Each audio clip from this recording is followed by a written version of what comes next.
magtitipid ako sa APP. Pero alam ko mahirap yun. Pero para sa akin madali. So tara na, kunin na natin. Ako nga pala ay grade 4 na. At tara na. Ito nga pala yung bag ko. At kukunin na natin. Ayan, nabuksan ko na. Kukunin na natin yung APP. Parang ito yung APP. At ayan.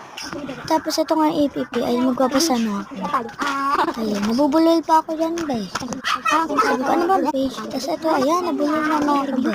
Sabi ko, ayoko na nga gawin, ang hirap. Ayan, umiyak pa ako. So, yun, sinulit ko na siya, pero ang dili. Tapos kinuha ko na lang yung APP notebook. Pero wala pala akong gagawin. Kinunang ko lang. Tapos yung pinagawa sa amin, tama yung mali. Pinasa ko pala, kaya ko sa notebook siya ginawa, ba? Ayan, pinasa ko na siya sa TikTok. Diba? Nagagalit pa ako dyan, nagdadabog pa ako.